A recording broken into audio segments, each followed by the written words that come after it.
Hello everyone, नमस्ते यहाँहरू सबैलाई।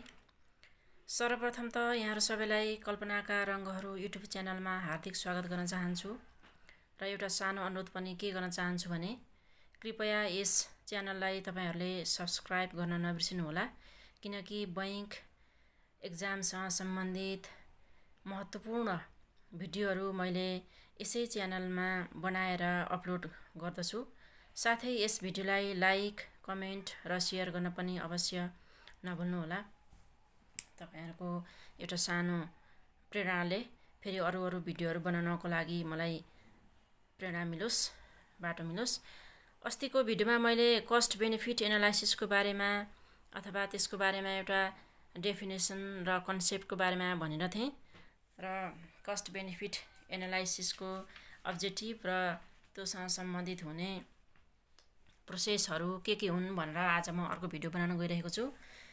लागत लाभ विश्लेषण परियोजना लेखाजोखा वा परियोजनाको वाञ्छनीयता विश्लेषण गर्नको लागि प्रयोग हुने एउटा महत्त्वपूर्ण साधन हो भनेर अस्ति नै भनिसकियो।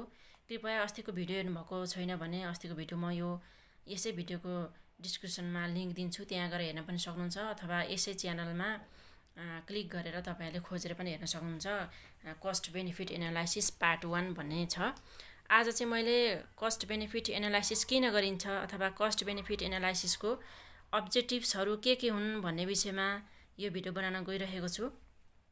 ढिलो नगरिकन सुरु गरौँ। कस्ट बेनिफिट एनालाइसिसको कन्सेप्ट हामीले बुझिसकेपछि यसका उद्देश्यहरू के हुन सक्छन् त भन्दाखेरि नम्बर 1 मा to determine the soundness and feasibility of proposed investment or project भन्न सकियो। नेपाली लेख्नुहुने साथीहरूले यसलाई के भन्न सक्नुहुन्छ भने कुनै पनि प्रपोज गरिएको लगानी तथा परियोजनाको स्वस्थता र सम्भाव्यताको निर्धारण गर्नु सीबीएको मुख्य उद्देश्य हो। त्यस्तै गरेर नम्बर 2 मा to determine or to provide basis for comparative alternatives investment or project भन्न सकियो। तुलनात्मक रूपले हामीले गर्न लागि लगानी अथवा सरकारले अथवा बैंक वित्तीय संस्थाले अथवा कुनै पनि अर्गनाइजेसनले गर्न लागेको लगानी अथवा प्रोजेक्ट चाहिँ तुलनात्मक रूपमा उपलब्ध विकल्पहरूको आधार प्रदान गर्नको लागि पनि सीबीए गर्न सकिन्छ भनेर भन्न सकियो। सीबीए भनेको के हो, यो किन गरिन्छ र सीबीए गर्ने मुख्य प्रोसेसहरू के हुन् भन्ने 10 अथवा 20 मार्क्सको क्वेसनमा यहाँले मिलाएर पहिला डेफिनेसन लेख्नु पर्यो। डेफिनेसन मैले अस्तिको भिडियोमा बनाइसकेको छु, अगाडि नै भनिसकेँ। र सीबीएका मूलभूत दुईटा उद्देश्य भनेको यिनीहरू नै हुन्। र अब अर्कोमा हामी जाउँ, यो अत्यन्त इम्पोर्टेन्ट हो। Methodologies or process of CBA. Cost benefit एनालाइसिसको प्रोसेसहरू के हुन् त, चरणहरू के हुन् त, र यिनीलाई हामीले elements or components of CBA भन्न सकिन्छ। एक्जाममा आउँदाखेरि तपाईहरू नझुकिनु होला। सीबीए भनेको इकोनोमिक्सबाट हालेको एउटा च्याप्टर हो, यो अति नै महत्त्वपूर्ण हुन्छ। सर्वप्रथम त हामीले सीबीए गर्नको लागि स्टेटमेन्ट अफ अल्टरनेटिभ्स भनेको उद्देश्यहरूको किटान हुनु पर्यो। मानौ कि कुनै पनि एउटा योजना गर्न लागि छ भने त्यो योजनाको उद्देश्यहरू के हो स्पष्टसँग किटान गरिएको हुनु पर्यो। अब सरकारले अथवा बैंक वित्तीय संस्थाहरूले अथवा कुनै पनि अर्गनाइजेसनले फाइनेन्सियली अथवा सोसियली कस्तो खालको सीबीए गर्छ त्यसमा पनि भर पर्छ। खास गरेर सोसल टाइपको सीबीए चाहिँ एकदम सामाजिक कल्याणप्रति प्रेरित हुँदाखेरि यसलाई धेरै राम्रो मानिन्छ। तर विशेष गरी हाम्रो नेपालमा लगायत सम्पूर्ण प्राइभेट तथा सरकारी संस्थानहरूले फाइनेन्सियल्ली सीबीए गरेको चाहिँ बढी हामीले देख्न सकिन्छ। तथापि सीबीए गर्ने पहिलो चरण भनेको उद्देश्यहरूको किटान हुनुपर्छ। मानिलिउँ कुनै एउटा 5 इयर्सको प्रोजेक्ट छ भने त्यो 5 इयर्सको प्रोजेक्टभरिमा सरकारको त्यस्तो प्रोजेक्ट छ भने मानौ 5%ले नै इम्प्लोइमेन्ट घटाउने हुनसक्छ। इम्प्लोइमेन्ट 5%ले घटाउने, त्यसैले 10%लाई यो पोभर्टी रेट चाहिँ 10%मा घटाउने, यस्तो खालको उद्देश्यहरू राखेको हुनसक्छ। बैंक वित्तीय संस्थाको हकमा अब आगामी 3 वर्षभित्र अथवा आगामी वर्षभित्र कम्तीमा पनि 15वटा ब्रान्चहरू चाहिँ स्थापना गरिसक्ने, र त्यस्तै गरेर अरू एटिएम मेसिनहरू थप्दै जाने, त्यसै गरेर बिएलबी का जुन काउन्टरहरू छन्, बिएलबीका शाखाहरू छन्, तिनीहरूलाई पनि कसरी बढाउने, के गर्ने भन्ने विषयमा पनि यो सिबिए गरेको हुन्छ। यसरी उद्देश्यहरू किटान गरिसके पछाडि दोस्रो नम्बरमा list of stakeholders and analyse the alternative, र सम्बन्धित यो परियोजनाले यो लिस्ट अफ स्टेक होल्डर भनेको कुन वर्गका सरकारहरूलाई चाहिँ बढी लक्षित छ त त्यो कार्यक्रम, त्यो प्रोजेक्ट, त्यसको बारेमा लिस्ट बनाउनु पर्यो। र एनालाइज एन्ड अल्टरनेटिभ भनेको चाहिँ यो माथि लिएका उद्देश्यहरू पुरा गर्नको लागि उपलब्ध सम्पूर्ण विकल्पहरूमध्येमा उत्तम विकल्प कुन हुन सक्छ त भनेर ती अनेकौँ यो अल्टरनेटिभहरूमध्येमा पनि उत्तम चाहिँ खोज्न सक्नु पर्यो। यो भनेको दोस्रो भयो भने अब तेस्रो नम्बरमा आउँछ इन्युमेरेसन अफ कस्ट एन्ड बेनिफिट। 3 नम्बरमा चाहिँ लागत र लाभको सूची तयार गर्नुपर्ने भन्ने हुन्छ। इन्युमेरेसन अफ कस्ट एन्ड बेनिफिट, लागत र लाभको सूची तयार गर्नु पर्यो। अब यसमा कुनै पनि योजना सुरुदेखि अन्तिमसम्म, सुरुवातको चरणदेखि लिएर अन्तिम चरणसम्म अलोकेसन नहुन्जेलसम्मको लागि लाग्ने सम्पूर्ण खर्चलाई लागत भन्न सकियो। अब लागतमा के पर्दछ भन्दाखेरि लागतमा क्यापिटल एक्सपेन्डिचर पनि लागतै हो, लेबर एक्सपेन्डिचर पनि लागतै हो, स्यालेरिज अफ स्टाफ पनि लागतै हुनसक्छ, एक्सपेन्डिचर्स अन र मेटेरियल्स एन्ड नेचुरल रिसोर्सेस, प्राकृतिक साधनमा र योजना सुरु गर्नको लागि चाहिने आवश्यक कच्चा पदार्थहरू कोमा लाग्ने खर्च पनि कस्टमा नै आउँछ। त्यसै गरेर सम्पूर्ण प्रशासनिक खर्चहरू पनि कस्टमै आउने भयो। अनि अब एडभर्टिजमेन्ट एक्सपेन्सेस पनि त अब हुन्छ होला, विज्ञापन गर्नुपर्ने हुन्छ होला कतिपय अवस्थामा, त्यसमा पनि यो सबै कस्टमा आयो। यसरी कस्टहरूको सूची बनाइसके पछाडि बेनिफिटको पनि त्यस्तै सूची बनाउनु पर्ने हुन्छ। अब बेनिफिट भन्नाले चाहिँ त्यो प्रपोज गरिएको जुन योजना अथवा प्रपोज गरेको परियोजना छ, त्यस परियोजनाबाट मोनिटरी र नन मोनिटरी रूपमा प्राप्त हुने, पिपुललाई प्राप्त हुने अथवा स्टेक होल्डरलाई प्राप्त हुने जुन लाभ छ, जुन कुरा छ, त्यसलाई नै बेनिफिट भन्न सकियो। बेनिफिट चाहिँ अब real benefit and nominal benefit, direct and indirect benefits हुन सक्छन्, टान्जिबल एन्ड इन्टान्जिबल बेनिफिट हुन सक्छन्। अब यो रियल बेनिफिट्स भनेको के हो, नोमिनल बेनिफिट्स भनेको के हो, तपाईँहरूलाई यो पनि आउँदैन भने थोरै म यसमा पनि भनिदिन्छु।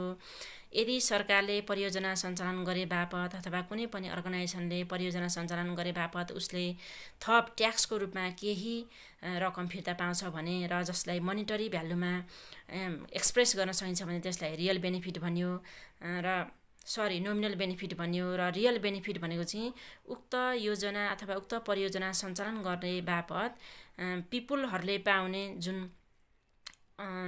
बेनिफिट छ, लाभ छ, त्यसलाई चाहिँ रियल बेनिफिट भनिन्छ। जस्तै उदाहरणको लागि सरकारले एउटा इरिगेसन प्रोजेक्ट ल्याउने भयो, हेर्नुहोस् यो इरिगेसन सिँचाइ आयोजना गर्न लागेको छ। यो इरिगेसन प्रोजेक्ट गर्दाखेरि सुरुमा त के हुने भयो भन्दाखेरि प्रत्यक्ष रियल बेनिफिट र नोमिनल बेनिफिटको रूपमा अब इरिगेसन गरे बापत सरकारलाई निश्चित रूपमा सम्पूर्ण गाउँका जनताहरूले अब केही रकम उठाएर दिन्छन् भने त्यो नोमिनल बेनिफिटमा जान्छ। तर यो सिँचाइ योजना गरे बापत त्यहाँका स्थानीयहरूले रोजगारीको मौका पाउने भए, त्यसै गरेर मार्केट एक्सपान्सन हुने भयो, त्यो पनि हाम्रो रियल बेनिफिटमा आउने भयो। अनि माछा व्यवसाय सञ्चालन गर्न पनि सक्यो त्यो सिँचाइको वरिपरि, त्यो पनि अप्रत्यक्ष रूपमा चाहिँ अब हामीले चाहिँ प्राप्त गर्न सकियो, त्यसलाई पनि रियल बेनिफिट भन्यो। त्यसै गरेर डाइरेक्ट एन्ड इन्डाइरेक्ट बेनिफिट पनि त्यस्तै हो। र टान्जिबल र इन्टान्जिबल बेनिफिट भन्नाले चाहिँ जुन बेनिफिटहरूलाई मोनिटरी टर्ममा एक्सप्रेस गर्न सकिन्छ तिनीहरूलाई टान्जिबल ठोस लाभ भनिन्छ भने अठोस लाभ अथवा इन्टान्जिबल बेनिफिट भनेको चाहिँ मोनिटरी भ्यालुमा एक्सप्रेस गर्न नसकिने लाभहरूलाई चाहिँ इन्टान्जिबल बेनिफिट भनिन्छ। त्यस्तै गरेर यतापट्टि टाइप अफ कस्टमा पनि सोसल कस्ट हुन्छ र प्राइभेट कस्ट हुन्छ। प्राइभेट कस्ट जहिले पनि मोनिटरी टर्ममा एक्सप्रेस गर्न सकिन्छ भने सोसल कस्ट चाहिँ यसलाई मोनिटरी टर्ममा एक्सप्रेस गर्न सकिन्न। यो अप्रत्यक्ष रूपमा कुनै न कुनै प्रकारले यो लाग्नै हुन्छ। यसलाई नै सोसल कस्ट भनिन्छ। यति गरिसके पछाडि अर्को चौथो नम्बरमा CBA गर्नको लागि चौथो नम्बरमा हामीलाई चाहिने अर्को तत्त्व भनेको analysis of cost and benefits हो। यति गरिसके पछाडि हामीसँग हामीसँग उद्देश्यहरू पनि सूची बनाइसक्यो, अल्टरनेटिभहरूको पनि बनाइसक्यो, स्टेक होल्डर सँगसँगै साथै कस्ट र बेनिफिट कति कति लाग्ने रहेछ भन्ने त्यो पनि निकालिसकेपछि चौथो नम्बरमा त्यो कस्ट र बेनिफिटहरूलाई रेलेभेन्ट टाइम पिरियडमा एक्सप्रेस गर्नको लागि एनालाइसिस गर्नु पर्यो। अब यो कस्ट र बेनिफिटलाई एनालाइसिस गर्नको लागि मूलभूत रूपमा हामीसँग 3वटा इन्डिकेटर्सहरू रहेका छन्। तिनीहरू मध्येमा नेट प्रेजेन्ट भ्यालु भनेको खुद वर्तमान मूल्य र बेनिफिट कस्ट रेसियो लाभ लागत अनुपात र इन्टरनल रेट अफ रिटर्न आन्तरिक प्रतिफल दर, यी 3वटा विधिबाट हामीले चाहिँ के गर्न सकिन्छ भन्दाखेरि कस्ट र बेनिफिटको एनालाइसिस गर्न सकिन्छ। अब यी तिनैवटालाई कसरी निकाल्न सकिन्छ त भन्दाखेरि यी तिनैवटालाई छोटो डिफाइन पनि त गर्नु पर्यो। अब NPV भनेको के हो त्यसको बारेमा पनि थोरै अब हामीले बुझ्न पर्ने हुन्छ। मानिलिनुहोस् NPV नेट प्रेजेन्ट भ्यालु भनेको के हो त? अब the difference between present value of benefit and the present value of cost is NPV। NPV भन्नाले वर्तमान अवस्थामा भएको अथवा वर्तमान मूल्यमा प्राप्त हुने लाभ र वर्तमान मूल्यमा प्राप्त हुने कस्ट कति आउँछ त्यसको डिफरेन्सलाई नै NPV भन्न सकिन्छ हैन। अब यसलाई चाहिँ कसरी लेख्न सकिन्छ भन्दाखेरि NPV equals to present value of benefit minus present value of cost गरेर निकाल्न सकिन्छ। यसबाट नै अघि नै हामीले भनिसक्यो कि the present value of benefit differences present value of cost is called NPV। यसलाई नै NPV भन्न सकियो र यसलाई यसरी निकाल्नुपर्ने हुन्छ। अब जहाँ चाहिँ PVB भनेको प्रेजेन्ट भ्यालु अफ बेनिफिट र PVC भनेको प्रेजेन्ट भ्यालु अफ कस्ट हो। यो तपाईँले अब लेख्नुपर्ने हुन्छ र लेख्नु होला। यहाँ सबै लेख्नको लागि अब लेङ्दी हुन जान्छ, मैले अब भने मात्र। र यसरी यो NPV निकालिसके पछाडि अब डिसिजन क्राइटेरिया हुन्छ। यसले चाहिँ हामीलाई एक प्रकारको डिसिजन क्राइटेरिया प्रदान गर्छ। यो डिसिजन क्राइटेरिया चाहिँ इम्पोर्टेन्ट हुन जान्छ हामीलाई। डिसिजन क्राइटेरियामा अब if NPV net present value चाहिँ के छ त भन्दाखेरि ग्रेटर देन 0 आयो भने, यदि नेट प्रेजेन्ट भ्यालु चाहिँ ग्रेटर देन 0 आयो भने एसेट द प्रोजेक्टलाई एसेट गरिन्छ अथवा लगानीलाई एसेट गरिन्छ। किनभने इन दिस केस यस अवस्थामा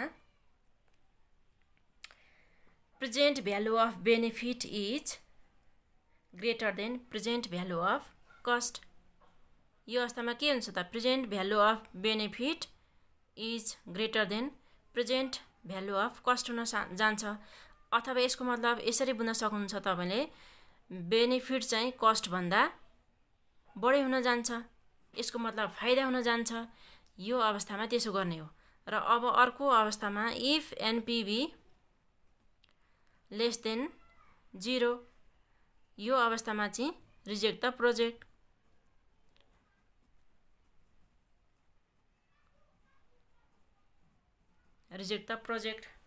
net present value less than 0 आयो भने प्रोजेक्ट चाहिँ गर्न हुने रहेनछ भन्ने कुरा पत्ता लाग्छ। किनकि यस अवस्थामा in this case present value of benefit is less than present value of cost, that is के हुन्छ भन्दाखेरि benefit is less than cost हुन्छ। त्यसै कारणले रिजेक्ट गर्नुपर्छ। र अर्को तेस्रो नम्बरमा यसको डिसिजन क्राइटेरिया, किनकि कस्ट बेनिफिट एनालाइसिस भनेकै डिसिजन मेकिङ टुल्स हो।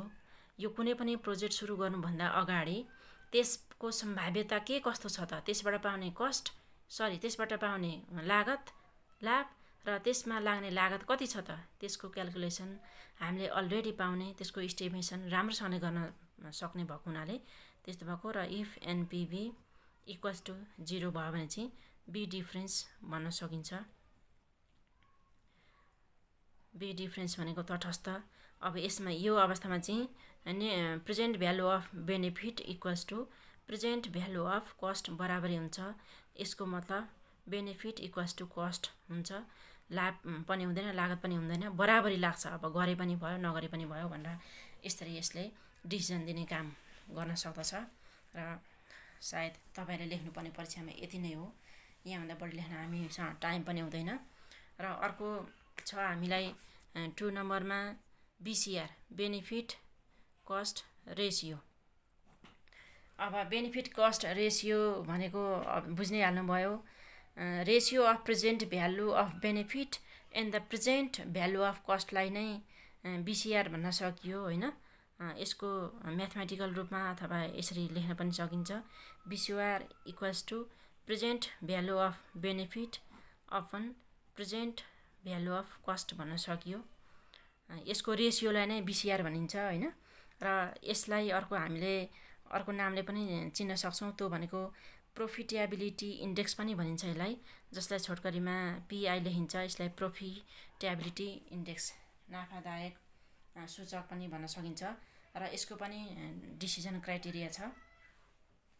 डिसिजन क्राइटेरिया चाहिँ म तपाईँलाई यसमा लेखेर देखाउनु पर्यो। एनपिभीको होइन बिसिआरको चाहिँ BCR decision criteria. Decision CRITERIA criteria के हो त भन्दाखेरि अब इफ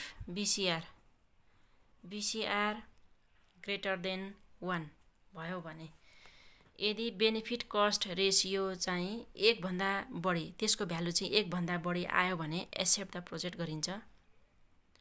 प्रोजेक्टलाई एक्सेप्ट गर्ने। यो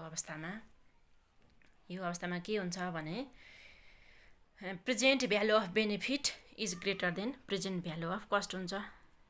present value of benefit greater than present value of cost हुन्छ। यसको मतलब सिधै देखिराखेको छ कि यहाँ कस्टभन्दा बेनिफिट बढी हुने भयो। बिसिआरको भ्यालु 1 भन्दा ठुलो छ भने। तर यदि बिसिआरको भ्यालु चाहिँ लेस देन 1 आएको अवस्थामा हामीले रिजेक्ट द प्रोजेक्ट भन्नुपर्ने हुन्छ। रिजेक्ट द प्रोजेक्टलाई रिजेक्ट गर्नुपर्ने रहेछ भन्ने कुरा थाहा हुन्छ। त्यस्तो क्राइटेरिया प्रदान गर्दछ यसले। यो अवस्थामा present value of benefit less than present value of cost हुन्छ। अर्थात् यहाँ लाभभन्दा लागत चाहिँ बढी लाग्यो। अब लागत बढी लागेको छ, लाभ चाहिँ छँदै छैन भने त्यसमा लगानी गर्ने अथवा त्यो प्रोजेक्ट सञ्चालन गर्ने कुरै भएन। र नेट प्रेजेन्ट भ्यालुको जस्तै यो बिसिआर चाहिँ हामी बराबर 1 मात्र छ। यदि बिसिआरको भ्यालु जस्ट 1 आएको अवस्थामा चाहिँ बी इन्डिफरेन्स भन्न सकिन्छ। BINDIFFERENCE। अब यसमा किनभने यो अवस्थामा चाहिँ in this case present value of benefit equals to present value of cost हुन्छ, विच हेज नो मिनिङ। अब अर्थै हुँदैन यसको। कस्ट पनि जति लागेको छ बेनिफिट पनि त्यति नै आउँछ भन्ने कुरा यसले प्रदान गर्छ। त्यसै गरेर अब अर्को 3rd नम्बरमा हामी जाउँ। 3rd नम्बरमा IRR भन्न सक्यो, इन्टरनल रेट अफ रिटर्न। यो पनि अति नै महत्त्वपूर्ण इन्डेक्स हो। Internal rate of return is a discount rate. यो एक प्रकारको बट्टा दर पनि हो। Which makes incremental net benefit equals to 0। एनपिभीलाई चाहिँ 0 बनाइदिन्छ। And BCR equals to 1। यो बिसिआरलाई चाहिँ यसले बिसिआर बराबर चाहिँ 1 गर्छ र नेट प्रेजेन्ट भ्यालुलाई चाहिँ 0 बनाइदिन्छ। यस्तो यसले र आइआरआरलाई चाहिँ नाफाको दर पनि भन्न सकियो। र आइआरआरको अलिकति छुट्टै खालको सूत्र भएको हुनाले यसलाई चाहिँ अब तपाईँले राम्ररी बुझ्नु होला। म फेरि एकपल्ट भनिन्छु। इन्टरनल रेट अफ रिटर्न भन्नाले एक किसिमको बट्टादर हो। नेपालीमा लेख्नुहुने साथीहरूले अब लेख्न सक्नुहुन्छ। सँगै कपी र कलम पनि राख्नु भएको छ भने टिप्न पनि सक्नुहुन्छ। जसले चाहिँ के गर्छ भन्दाखेरि incremental net benefit equals to 0, it means एनपिबीलाई यसले 0 बनाउँछ। एन्ड जुन एनपिबी 0 भएको अवस्थामा net present value of benefit equals to present value of cost बराबर हुन्छ। र अर्को बेनिफिट कस्ट रेसियोलाई चाहिँ 1सँग बराबर गरिदिन्छ। यसलाई नाफाको दर पनि भन्न सकिन्छ। अब यसको सूत्रमा चाहिँ आइआरआर इक्वल्स टु के हुन्छ त भन्दाखेरि लोअर डिस्काउन्ट रेट, जसलाई एलआर भनियो, lower discount rate plus higher discount rate minus lower discount rate, यसलाई यसरी ब्राकेटमा राख्ने हो। अनि यस्तो गरिसके पछाडि net present value which is calculated in lower discount rate र यसको अपनमा net present value which is calculated in lower discount rate difference net present value of HR गरेर यो निकालिन्छ। जहाँ चाहिँ एलआर भनेको लोअर डिस्काउन्ट रेट हो, एचआर भनेको हायर डिस्काउन्ट रेट हो, र नेट एनपिबीएलआर भनेको net present value of lower discount rate, र एनपिबीएचआर भनेको net present value of higher discount rate भनेर यहाँ तपाईँले होयर भनेर यहाँ लेख्नु होला। यसरी where LR equals to lower discount rate, अनि त्यसै गरी एचआर इक्वल्स टु अनि एनपिभी एलआर र एनपिभी एचआर भनेको यो हो भनेर यसरी लेखिदिनु होला। मैले अघि नै भनिसकेँ, एनपिपी एलआर भनेको net present value calculated in lower discount rate, अनि एनपिबीएचआर भनेको net present value calculated in higher discount rate भनेर चाहिँ तपाईँहरूले यहाँ खुलाएर चाहिँ लेख्नु होला। यस्तो तरिकाले चाहिँ सूची बनाउन सकिन्छ। र internal rate of return is always compared to market rate of return। यो internal यो IRR is IRR लाई चाहिँ जहिले पनि always compare to MRI market rate of interest सँग तुलना गरिन्छ हैन। अब यसको बारेमा न्युमेरिकल एक्जाम्पल सहितको भिडियो बनाउनलाई यहाँ धेरै लाग्छ, त्यस कारणले म त्यो अर्को दिन बनाउला। यदि तपाईँलाई चाहिन्छ भने कमेन्ट गर्नुहोला हैन। नत्र भनेदेखि चाहिँ मैले बिसिए को प्रोसेस चाहिँ के हो त, बिसिए कसरी गरिन्छ, यसको मेथडहरू के हुन् भन्ने बारेमा यो गर्न गइरहेको छु हैन। र यदि यो अब यसको डिसिजन क्राइटेरिया चाहिँ के हो त, डिसिजन क्राइटेरिया लेख्न नबिर्सिनु होला। CRETI क्राइटेरिया इफ IRR, अब सुन्नुहोस्, if IRR greater than MRI market rate of interest भएको अवस्थामा, अब यो इन्टरनल रेट अफ रिटर्न चाहिँ मार्केट रेट अफ इन्ट्रेस्ट भन्दा ठुलो भएको अवस्थामा एक्सेप्ट द प्रोजेक्ट गर्ने, ACCEPT एक्सेप्ट द प्रोजेक्टलाई एक्सेप्ट गरिन्छ। र यो IRR चाहिँ लेस देन MRI भएको अवस्थामा चाहिँ reject the project, REJECT reject the प्रोजेक्टलाई रिजेक्ट गरिन्छ।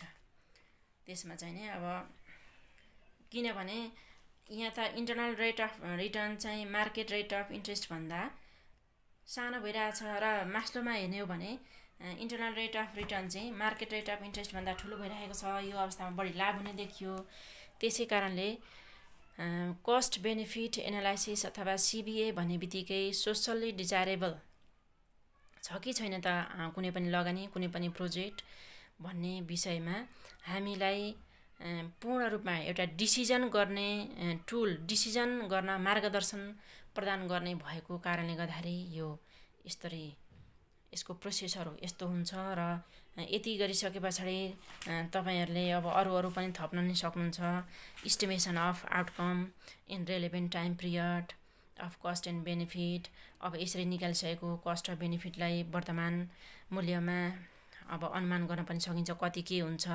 मानिलिउँ सरकारले अथवा बैंक वित्तीय संस्थाहरूले अलिकति लङ भिजन राखेर कुनै पनि योजना बनाउन गइरहेको छ भने त्यसको वर्तमान मूल्यमा कति के हुन्छ त त्यसमा पनि गर्नु पर्यो convert all the cost and benefit value in present time currency. वर्तमान मूल्यमा भइरहेको करेन्सीमा सबै अब त्यो लिन सक्नुपर्छ। यो भनेको अरू नमिनल प्रोसेसहरू हुन्। खासमा मैले बताएका यी प्रोसेसहरू नै धेरै हुन्। र यति भन्दैमा पनि यो भिडियो धेरै नै लामो भइसक्यो र अब आजलाई यति नै। अब अर्को भिडियोमा तपाईहरुलाई म फाइनान्सियल एनालाइसिस र इकोनोमिक एनालाइसिस भनेको के हो यसको डिफरेन्समा म बताउन जान्छु। र समय रहेछ र मिलेछ भने भरसक म त्यही भिडियोमा what is the importance of CBA भन्ने विषयमा पनि एउटा भिडियो तपाईहरुलाई अत्यन्त आवश्यक छ भन्ने मलाई लाग्छ। यो एक्जामको लागि अति नै इम्पोर्टेन्ट क्वेसन पनि हुनसक्छ। त्यतिन्जेलसम्मको लागि तपाईहरुले सुरुमा कस्ट बेनिफिट हेर्नको लागि यसको फर्स्ट पार्ट हेर्नुहोला। यो सेकेन्ड पार्ट हो र पार्ट 3, पार्ट 4, पार्ट 5 कतिसम्म जान्छ म यसरी बनाउँदै जानेछु। भिडियोलाई लाइक गर्न नबिर्सनुहोला र च्यानल सब्स्क्राइब गर्न पनि नबिर्सनुहोला। Thank you.